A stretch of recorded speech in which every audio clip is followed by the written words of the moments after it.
Assalamualaikum warahmatullahi wabarakatuh. Perkenalkan, nama saya Salsabila. Saya dari kelas 11-12. Di sini saya membuat video tentang persebaran flora dan fauna di dunia menurut Alfred Russel Wallace dan persebaran flora fauna di Indonesia. Dan saya juga akan menjelaskan tentang in situ dan ex situ. Nah, sebelum ke persebaran flora fauna di dunia dan di Indonesia, kalian pasti pernah dengarkan pengertian flora fauna. Nah, pengertian flora fauna yaitu merupakan makhluk hidup yang hidup di bumi dan saling berinteraksi sebagai bagian ekosistem. Nah, flora fauna juga memiliki arti penting untuk kita, yaitu sebagai sumber pangan, sumber obat-obatan, dan menjaga keseimbangan ekosistem, juga menjaga keseimbangan iklim. Kita lanjut ke materi, yaitu persebaran flora fauna di dunia menurut Alfred Russel Wallace. Nah, menurut beliau ada 8 persebaran flora dan fauna di dunia. Yang pertama yaitu wilayah Eutopian, meliputi wilayah Afrika, Madagaskar, dan daratan bagian selatan Arab. Nah, wilayah Eutopian memiliki gurun Sahara terluas di bagian utara Eutopian. Wilayah Eutopian juga memiliki hewan khas daerahnya, yaitu ada gajah Afrika, badak Afrika, gorila, babun, dan simpanse. Nah, wilayah Eutopian juga memiliki hewan endemik, yaitu kuda Nil, yang hanya ada di Sungai Nil, yaitu di Mesir. Wilayah Eutopian juga memiliki mamalia padang rumput, yaitu ada zebra, jerapah, kijang, dan singa. Yang kedua ada wilayah Paleartik, merupakan zona terluas hampir seluruh benua Eropa, Rusia, daerah dekat kutub utara, pegunungan Himalaya. Di wilayah ini memiliki kondisi lingkungan yang bervariasi. Tentunya ada suhu, curah hujan, dan kondisi permukaan tanah. Wilayah Paleartik juga memiliki banyak sekali macam-macam hewannya. Ada landak, rusa kutub, bison, dan kambing gunung. Ada juga hewan yang bertahan di wilayahnya, yaitu ada panda di Cina, ada unta di Afrika, ada rusa kutub, ada kucing kutub, dan beruang kutub. Selanjutnya yang ketiga, wilayah Arktik, meliputi kawasan Amerika Serikat, Amerika Utara dekat kutub utara, dan Greenland. Nah, di wilayah Arktik ini memiliki banyak sekali bioma, yaitu di Amerika Utara bagian utara memiliki bioma taiga hutan konifer. Di Amerika Utara bagian tengah memiliki bioma padang rumput. Amerika Utara di bagian timur memiliki hutan gugur. Nah, yang terakhir yaitu Greenland, salju. Pastinya di wilayah Arktik ini juga memiliki hewan khasnya tersendiri, yaitu ada ayam kalkun, tikus berkantung, bison, rakun yang cerdas, muskos, karibun, dan domba gunung. Selanjutnya yang keempat ada wilayah Neotropika, meliputi wilayah Amerika Tengah, Amerika Selatan, dan Meksiko. Wilayah Neotropika juga memiliki iklim, yaitu ada iklim tropis dan iklim sedang. Nah, pastinya di semua wilayah memiliki hewan endemik atau hewan ciri khasnya. Ada piranha, ada belut listrik di sungai Amazon, dan lama. Kalian tahu gak sih wilayah neotropikal ini dikenal sebagai wilayah Patebrata. Di sini juga memiliki jenis hewan, yaitu ada kukang, ada kelelawar penghisap darah, ada siomang, dan piranha. Lanjut nih, kita ke wilayah yang kelima, yaitu wilayah Oriental, meliputi wilayah India, Indochina, serta Indo-Malayan. Di wilayah ini juga memiliki hewan khas, yaitu ada harimau, ada gajah, ada orangutan, dan kijang. Nah, di sini juga memiliki hewan endemik. Hewan endemik sama hewan khas tentu saja berbeda ya, teman-teman. Hewan endemik di sini ada komodo di Pulau Komodo, ada anoa di Sulawesi, dan badak bersuara satu di Jawa. Selanjutnya ada wilayah Australia, yaitu meliputi kawasan Australia, Selandia Baru, Papua, Sulawesi, dan pulau-pulau sekitarnya. Sebagian besar lingkungan ini beriklim tropis dan sebagiannya beriklim sedang. Nah, letaknya ini terpisah jauh dari benua-benua lainnya. Wilayah ini juga memiliki hewan endemik, yaitu burung cendrawasih yang khas dari Papua. Pasti kalian tahu dong, burung cendrawasih ini memiliki bulu yang sangat cantik sekali. Nah, selanjutnya yang ketujuh ada wilayah oseanik, meliputi kawasan kepulauan Samudra Pasifik atau Selandia Baru dan pulau-pulau kecil sekitarnya. Wilayah oseanik ini merupakan wilayah pengembangan dari Australia. Fauna endemik dari wilayah oseanik ini ada kiwi dan sphenodon. Nah, yang terakhir yaitu ada wilayah Antartik, meliputi kawasan kutub selatan atau benua Antartika dan pulau-pulau di sekitarnya. Jenis fauna yang hidup di Antartik adalah hewan berbulu lebat dan mampu menahan dingin. Hewannya yaitu ada rusa kutub, burung pinguin, anjing laut, kelinci kutub, dan beruang kutub.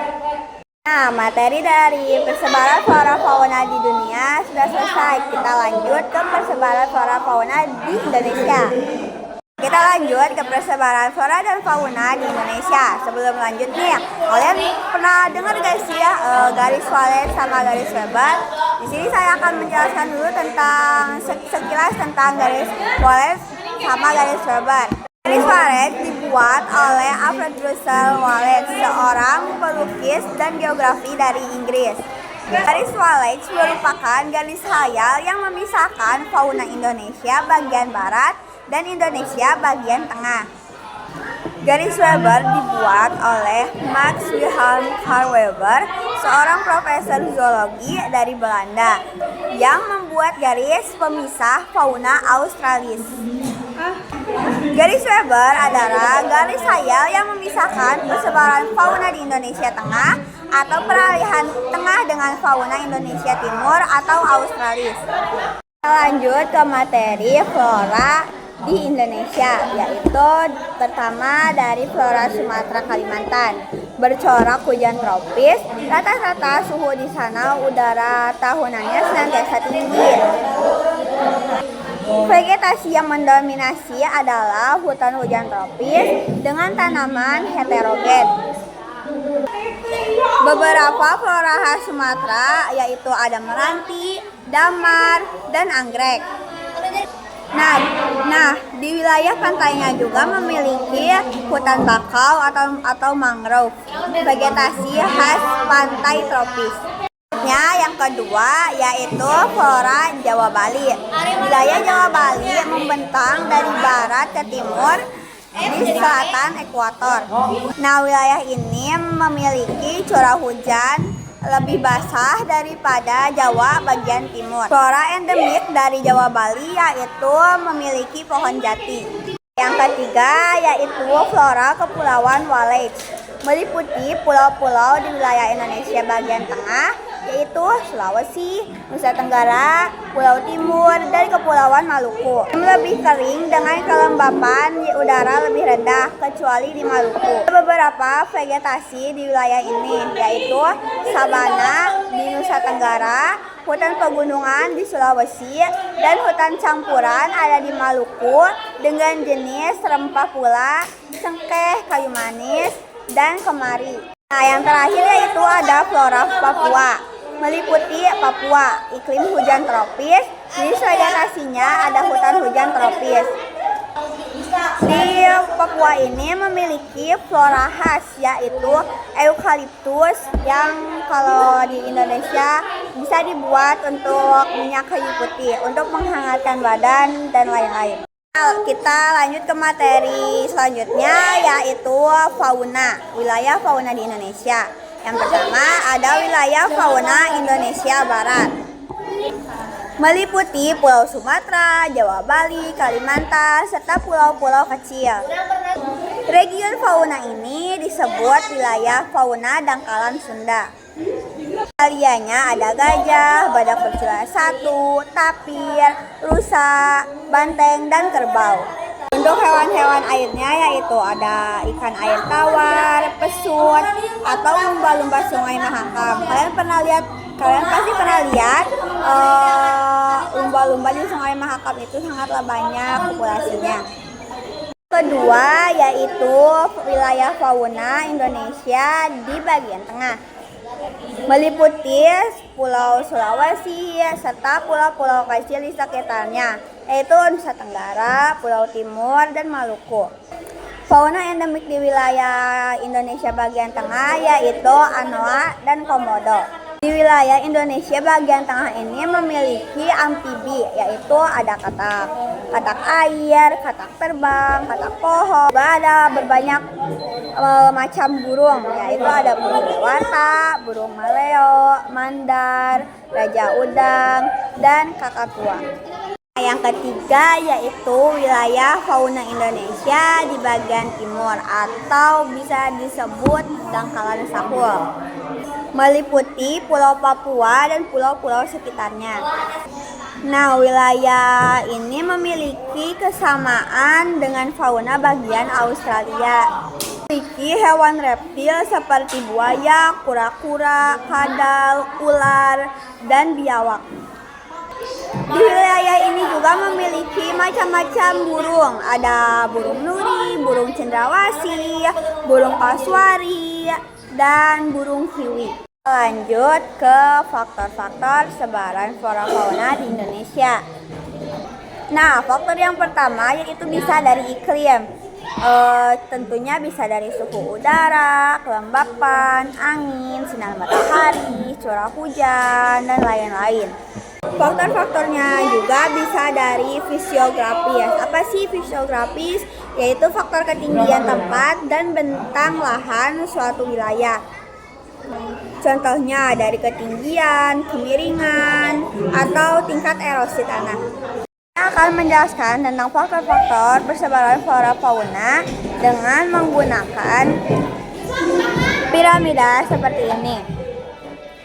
Nah, di sini piramida yang paling bawah yaitu penurunan curah hujannya sangat rendah karena di sini terdapat ada hutan hujan tropis, ada sabana, dan ada juga gurun.